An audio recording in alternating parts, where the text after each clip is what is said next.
Hello, class 10th physics, chapter magnetic effect of current, topic electromagnetic induction, and subtopic AC generator or dynamo. So, AC generator is a device used to convert mechanical energy into electric energy with the help of magnetic energy, of course. So, how does it work? Why is it called AC generator? Why not current generator simply? So, yeah, of course, it generates current, it, but the current it generates is AC. However, there is another generator which is DC generator, but right now I'm talking about AC generator only. So I'll be focused on AC generator. Um, Later on, I will explain what is this AC and which type of current it is and how is it different from DC. So its working principle, it is based upon the principle of electromagnetic induction, according to which whenever magnetic field linked with a coil changes, then there induces current in the coil. Sometimes it is also called its working principle is Fleming's right hand rule. So it follows Fleming's right hand rule to determine the direction of induced current. I'm not asserting here Fleming right hand rule. For that, refer to previous video. So as far as its construction, I'm drawing its diagram, and with the help of that diagram we will understand about its different parts. So here it is.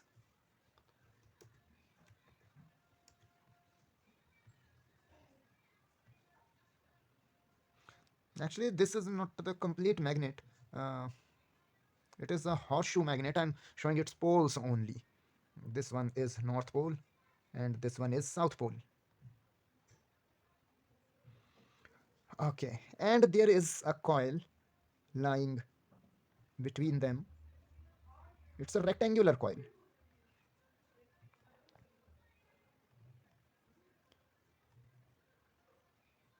It is like this. Now, we'll join these conducting parts. These are wires coming out from the coil. Now, in order to see, this coil will rotate. So, in order to make its proper contact with outer circuit, there is something which we call split ring. In fact, I should draw it with different color. And there's another one. It's now actually I'm drawing this as a two-dimensional diagram, but these rings are in three-dimensional way. All right. So actually, this wire is coming from here, from inside this, and it is connected to this metallic ring, and its other wire is also coming at actually it is coming from this side and then connected to other ring. So these are field magnets. This is called armature coil. This is armature coil. These are slip rings. This one, also this one. These are slip rings.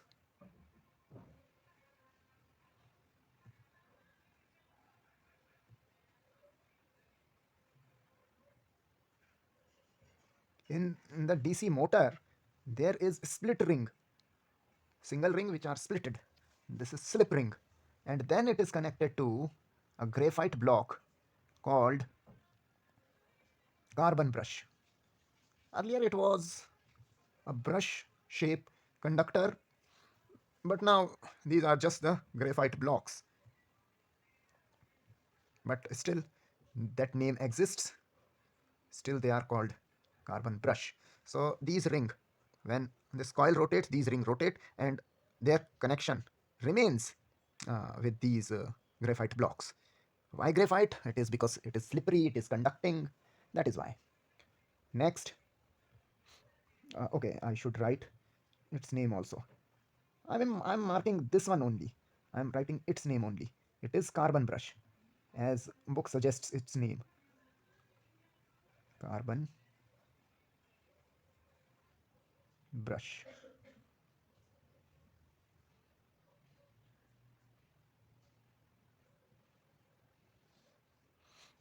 And now there is this outer circuit in which this current will flow. Sometime uh, we call it load. Actually, this is that circuit in which this current is required. Okay, let me write the name of this coil: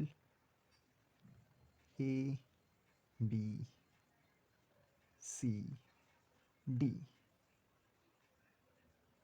Oh, it's looking like P, so it is D actually. This slip ring is S1, this slip ring is S2, this carbon brush is B1, and this carbon brush is B2. Now I am asserting it's working, and sorry, this is B2. I am asserting it's working, and you people should note down that, because I'm not writing it down here. So take your pen, pencil, paper, whatever, and note down whatever I am saying. Okay, but before that, one more thing, a small work. So there is a magnetic field set up along this direction, north to south, and let us suppose, see, in an AC generator you might have seen that there is some engine. First we switch on some engine, and then it gets started and start producing current. So what does that engine do? So that engine actually rotates this coil. So let us suppose this is that coil. It is moving like this. From this AD side, it is, let us suppose, coming upward. So now what will happen? So let us suppose it is coming upward. AD portion is coming upward. So in order to show that upward direction, I'm marking it. Oh, sorry. I'm marking it with a dot. This is not a dot. This is in order to highlight that region where I am interested in. So here it is. A dot is there. So this is Fleming's right hand rule. Magnetic field is going that way, and thumb is pointing outward. That is, this dot is showing this outward direction. So now what is the direction of finger? It is going from D to A. So direction of current is, let me draw it with the green color. Oh, it's not. Yeah, now it is. So current is going in upward direction. And now I'm not repeating my words. We know that this BC side is going downward, but yeah, of course, we have to show it. We have to show it. Okay, here, current, direction of current will be this. Oh, so this is the direction of current. So what happens? Now it is moving this way. So direction of current. So what we will write? We will write that for first half rotation, we are talking about first half rotation only, means from here till that side, until it flips. What happens till then? Till then, this portion continuously experience force in upward direction from here, and other side continuously experience force in downward direction. So there develops a current D to A and B to C. The direction of current is DABC. What will you write? You will write for first half cycle shown in figure A, you can write it, and in the exam you can do it in the same way.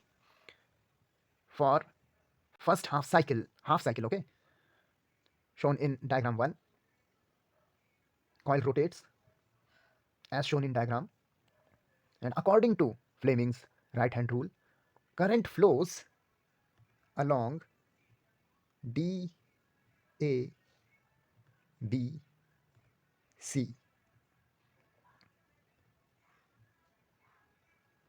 Now after half cycle, first half cycle, during second half cycle, what happens?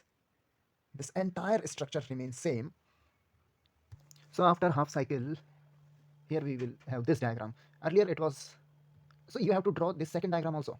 It is a bit time consuming, but with the help of this, you are not required to write more details. Just this much is enough. So you can see actually slip ring slide over these brushes. Uh, like, let us suppose actually this is a gyroscope. Okay, it's dead. I will give its demonstration some day, not this time. So okay, so let us suppose this is that slip ring. So it is sliding over. Let us suppose my this finger is that carbon brush, so it is sliding over it like this. So it is moving. This slip ring is moving actually.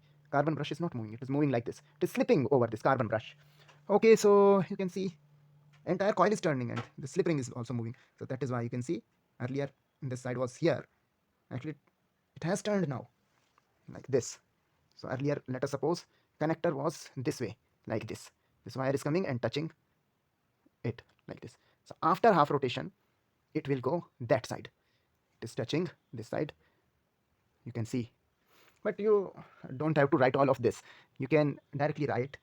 Now after half rotation, as shown in diagram B, according to Fleming left hand rule, current flows through the coil in the direction B, C, oh sorry, not VC actually, because magnetic field is that side, force is coming outward, current is going upward, and here downward. So it looks like the direction that was in the previous case. But see the labeling. Earlier it was going from D to A, now it is going from A to D. Earlier it was along DA BC, but now it is along the CB, actually CBAD,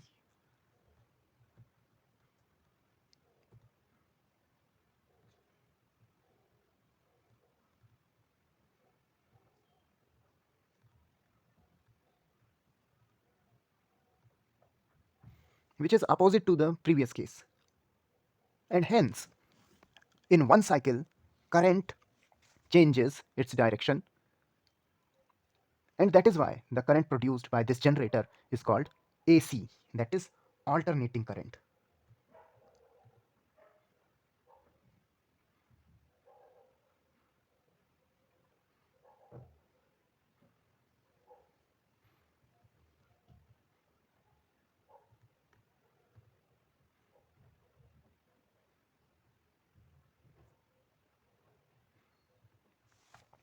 Now, what is the difference between AC and DC? I will cover it in a separate video, but if I draw a graph between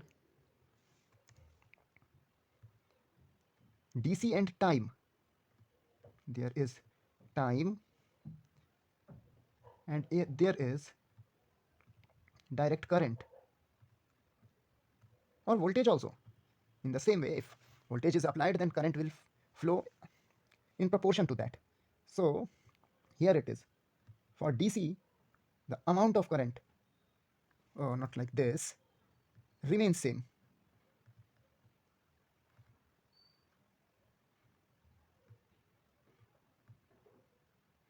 This looks good. But what happens with AC? It changes.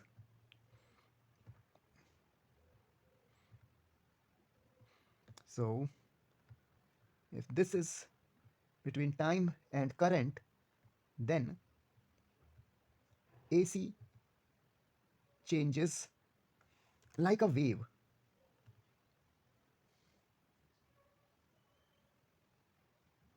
And so on. So that's all in AC generator. There can be some questions like what is the function of slip ring? So slip ring is a movable part that moves with the coil and makes its connection with the outer circuit.